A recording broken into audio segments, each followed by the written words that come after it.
Hello दोस्तों, मैं doctor Pradeep आपका अपने एमएससी चैनल में दिल से बहुत बहुत स्वागत करता हूं।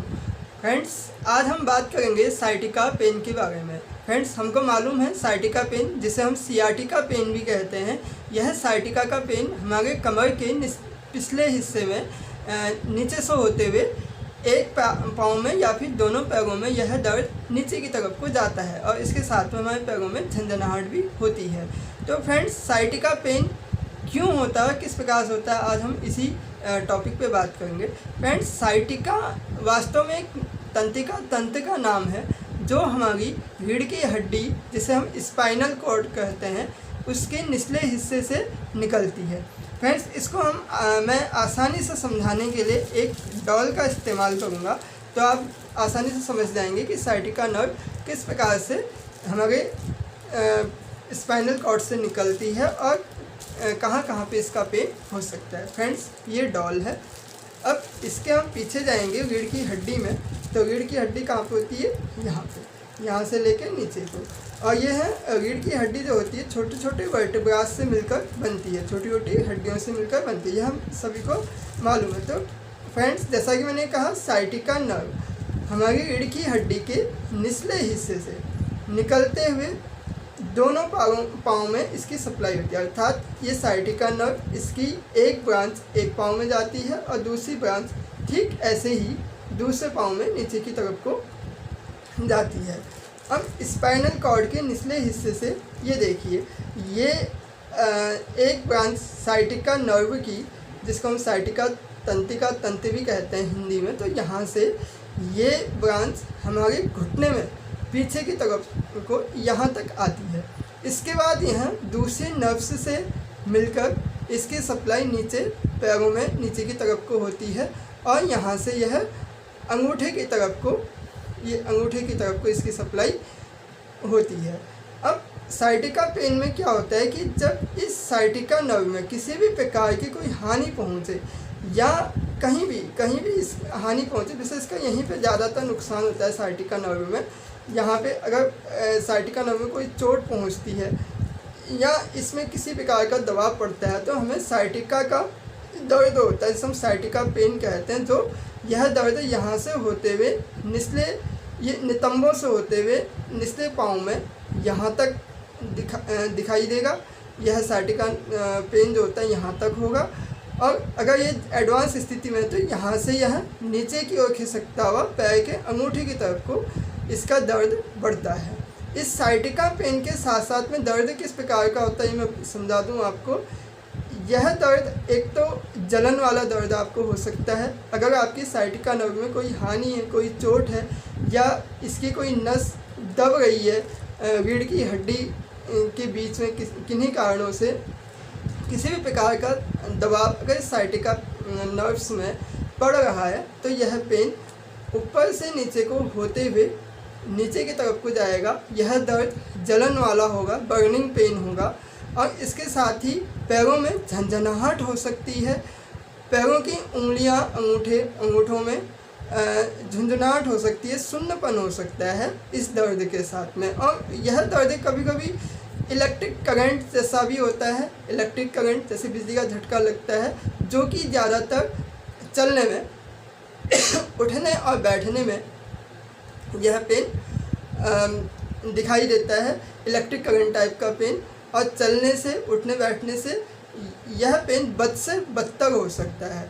और एडवांस स्थिति में जब साइटिका पेन की जो एडवांस स्थिति होती है, जो कॉम्प्लिकेटेड केस जब हो जाता है, साइटिका नर्व में बहुत ज़्यादा नुकसान पहुंच जाता है, तो उस स्थिति में पेशेंट अपने मल त्यागने में और मूत्र त्यागने की जो इच्छा होती है उससे नियंत्रण खो सकता है, जिसकी वजह से मलमूत्र त्यागने में वह उसके कपड़ों में ही हो सकता है, उसकी जो इच्छा होती है उसको सहन नहीं कर पाता है। तो फ्रेंड्स, इस प्रकार से यह साइटिका का पेन होता है। फ्रेंड्स, अब हम बात करेंगे साइटिका पेन का कारण। साइटिका का पेन आखिर होता क्यों है। जैसा कि पहले भी मैंने बताया कि साइटिका का दर्द का प्रमुख कारण साइटिका की जो नस होती है, जो नर्व होती है, उसमें किसी भी प्रकार का कोई दबाव पड़े या कोई नुकसान हो या उसे कोई हानि पहुंचे नर्व्स को, तो यह साइटिका का पेन शुरू हो जाता है। क्योंकि साइटिका की नस कमर में, जैसे कि मैंने बताया, कमर में रीढ़ की हड्डी से होकर नीचे पैरों की तरफ को जाती है। तो यदि कमर में किसी भी प्रकार की चोट या कोई तेज़ झटका बचपन में लगा हो या किसी एक्सीडेंट की वजह से कभी कमर में झटका आया हो या कोई सर्जरी हुई हो, तो उसके साथ ही उम्र के साथ आगे चलकर यह साइटिका का पेन का कारण बन सकता है। यदि आपको कमर में स्लिप डिस्क की दिक्कत हो या प्रोलेप्स डिस्क की समस्या पैदा हो जाए, तो जिसमें क्या होता है, रीढ़ की हड्डी में एक कुशन होता है, एक मटेरियल होता है जो अपने स्थान से हटकर साइटिका की नस को दबाने लगता है, तो उसकी वजह से भी साइटिका का पेन हो सकता है। यदि आपका वज़न बहुत ज़्यादा है, तो वज़न ज़्यादा होने की वजह से भी रीढ़ की हड्डी में प्रेशर पड़ेगा। जैसे कि मैंने कहा, साइटिका की जो नस होती है वह रीढ़ की हड्डी के निचले हिस्से से निकलती है, तो वहाँ पे वज़न की वजह से जो दबाव पड़ेगा उसकी वजह से भी साइटिका का पेन हो सकता है। यदि कमर की हड्डी में ऑस्टियोफाइट्स की दिक्कत हो, जिसे हम सामान्य भाषा में हड्डी का बढ़ना भी कहते हैं, तो उसकी वजह से भी साइटिका का पेन हो सकता है। जो हड्डी बढ़ेगी तो उसकी वजह से साइटिका की नस में दबाव पड़ेगा। अब जो गर्भवती महिलाएं होती, जो प्रेग्नेंट महिलाएं होती हैं, उनके पेट में जो बच्चा पल रहा होता है, उसका जो समय के साथ साथ जो वज़न बढ़ रहा होता है, तो उसकी वजह से भी कमर में बहुत ज़्यादा दबाव पड़ता है, साइटिका नस में तनाव बहुत ज़्यादा पड़ता है, तो उसकी वजह से भी साइटिका का पेन हो सकता है। यदि आपकी उम्र 50 साल से ज़्यादा हो तो भी साइटिका पेन के होने के चांसेस ज़्यादा हो जाते हैं, क्योंकि इस उम्र के बाद में हड्डी, जो रीढ़ की हड्डी होती है, स्पाइनल कॉर्ड होती है, उसमें डीजनरेटिव चेंजेस होने लग जाते हैं, जिसकी वजह से साइटिका नस को हानि पहुंचने लगती है और साइटिका पेन होने लगता है। रीढ़ की हड्डी में यह डीजनरेटिव चेंजेस और तब ज़्यादा हो जाते हैं जब आप में धूम्रपान की आदत हो, आप स्मोकिंग करते हो, तो इससे भी साइटिका का पेन हो सकता है। यदि आपकी कमर में कोई सर्जरी हुई हो तो भी साइटिका का पेन होने के चांसेस ज़्यादा रहते हैं। अब डायग्नोसिस कैसे हम पता करेंगे कि यह साइटिका का पेन है या नहीं, तो इसके लिए हम क्या कराते हैं, MRI कराते हैं, CT स्कैन कराते हैं या हड्डियों का एक्सरे भी करवा सकते हैं, जिससे हमको यह पता चल जाता है कि साइटिका की नस में किसी भी प्रकार का दबाव या कोई हानि तो नहीं हो रही है। अब इसका इलाज क्या है? वैसे तो साइटिका का पेन बहुत ज़्यादा यदि एडवांस में ना हो तो कुछ विशेष प्रकार की एक्सरसाइज होती हैं या कुछ व्यायाम्स होते हैं जो साइटिका पेन के लिए बहुत ज़्यादा लाभदायक होते हैं। अब होम्योपैथी में कुछ दवाएं साइटिका पेन के लिए काफ़ी असरदायक होती है, जिनमें यदि ठंड के प्रति साइटिका का पेन काफ़ी संवेदनशील हो तो इसमें गस्टॉक्स की भूमिका बहुत अच्छी रहती है। और यदि पैरों के थोड़े से भी मूवमेंट में साइटिका का पेन असहनीय हो जाए तो ब्रायोनिया बहुत अच्छा काम करती है। यदि साइटिका का पेन बाएं पाँव में स्पेशली हो तो कोलोसिंथ बहुत अच्छा काम करती है, और यदि यही दर्द दाएं पाँव में हो तो मैग्नीशियम फॉस बहुत अच्छा काम करती है।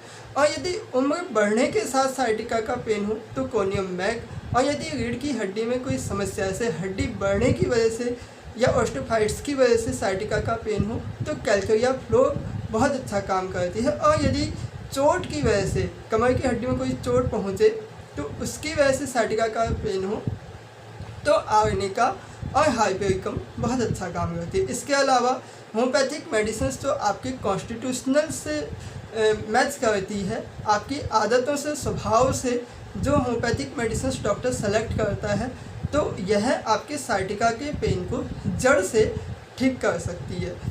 अपने वजन को नियंत्रित करके चलने, बैठने और लेटने के आसन को सुधार कर भी हम साइटिका के पेन से बच सकते हैं। तो दोस्तों, आज की वीडियो में हमने जाना कि साइटिका का पेन के बारे में। यदि आपको यह वीडियो पसंद आया हो तो आप इसे लाइक कीजिए, शेयर कीजिए, वीडियो को सब्सक्राइब कर सकते हैं यदि अच्छा लगा हो। और आज के लिए ही इतना ही दोस्तों, धन्यवाद, जय हिंद।